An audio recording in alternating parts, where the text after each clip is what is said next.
주님께서 여러분과 함께 마르코가 전한 거룩한 복음입니다. 그때 예수님과 제자들은 벳사이다로 갔다. 그런데 사람들이 눈머니를 예수님께 데리고 와서는 그에게 손을 대어 주십사고 청하였다. 그분께서는 그 눈머니에 손을 잡아 마을 밖으로 데리고 나가셔서 그의 두 눈에 침을 바르시고 그에게 손을 얹으신 다음 무엇이 보이느냐 하고 물으셨다.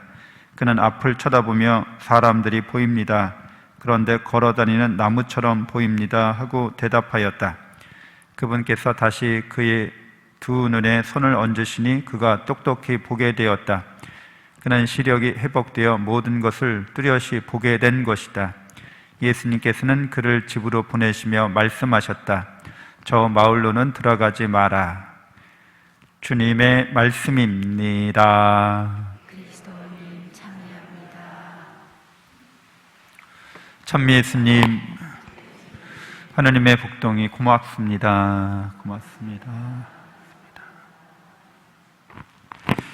네, 오늘 같이 나눌 성경 통독은 에레미야서 21장서 25장까지입니다.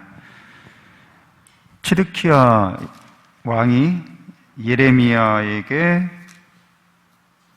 하나님께서 이 상황에, 이 국면에 어떤 말씀을 내리시는지 듣고자 합니다.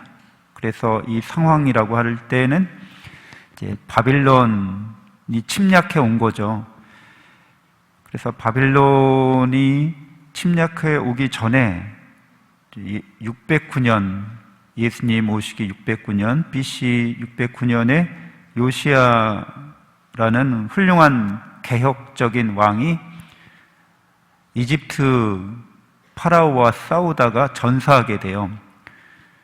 그래서 이집트가 북진을 하면서 이렇게 올라오고 있었는데, 이집트가 북진하는 이유는 아시리아가 쇠약해지고 저 남쪽에서 바빌론이 이제 강대국이 되기 때문에 바빌론의 세력을 약화시키려고 이제 아시리아랑 같이 군사적 협력 관계를, 그래서 같이 동맹을 맺고 바빌론에 대항하는 전쟁에 참여하기 위해서 이집트의 군대가 올라오는 것을 요시야가 중간에서 이제 이런 동맹에 대항해서 전쟁을 벌인 거죠. 아시리아를 아주 미워했기 때문에 아시리아가 멸망하도록, 그리고 친바빌론 정책을 취한 거라고 할 수 있죠.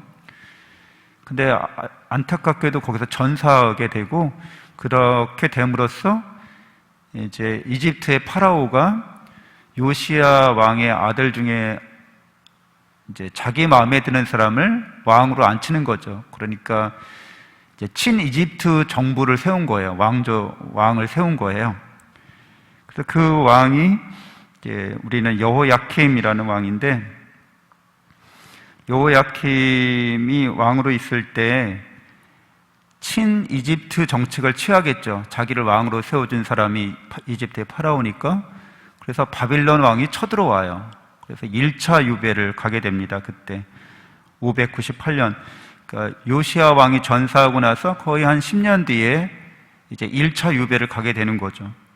그리고 여호야킴 왕이 이제 포로로 끌려가게 되고, 그 바빌론 왕이 이제 새로운 왕을 이제 뽑게 되죠. 앉히게 됩니다. 그 사람이 오늘 이제 치드키야라는 사람인데, 또 치드키야는 바빌론 왕이 자기를 왕자리에 앉혔지만 이제 반란을 획책하는 거죠.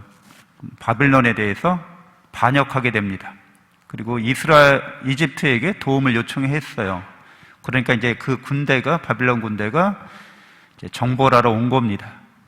그래서 예레미야 예언자는 이제 늘 바빌론에게 항복하라고, 바빌론 왕의 임금의 말을 들으라고 그렇게 얘기했는데, 이제 이집트 정책을 취하면서 어떻게든 이 곤란한 상황을 이제 벗어나려고 했던 거죠. 왕들과 그 관리들은 결국에는 예언자의 말대로 따르지 않고 끝까지 저항하다가 이제 바벨론의 포로로 끌려가게 되는 그런 파국을 맞이하게 됩니다. 그래서 그런 상황에서 지금 치드키야가 예레미야 예언자에게 이 난국을 해결할 수 있도록 주님께 말씀을 청해달라고 하는데, 이미 계속해서 말씀이 오고 있었죠.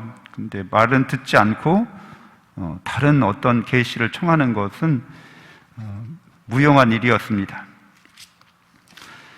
예레미야 예언자는 25장에 유배 이전에 한 예레미야 예언 요약 이렇게 해서 이제 예배 그 포로로 끌려가기 전까지 예레미야 예언자가 했던 말들을 다시 되돌려주고 있습니다. 그 이전에 짐이 되는 주님의 말씀, 예레미야 예언서 23장 33절부터 시작되는 말씀인데, 하나님의 말씀이 짐스럽다는 거죠.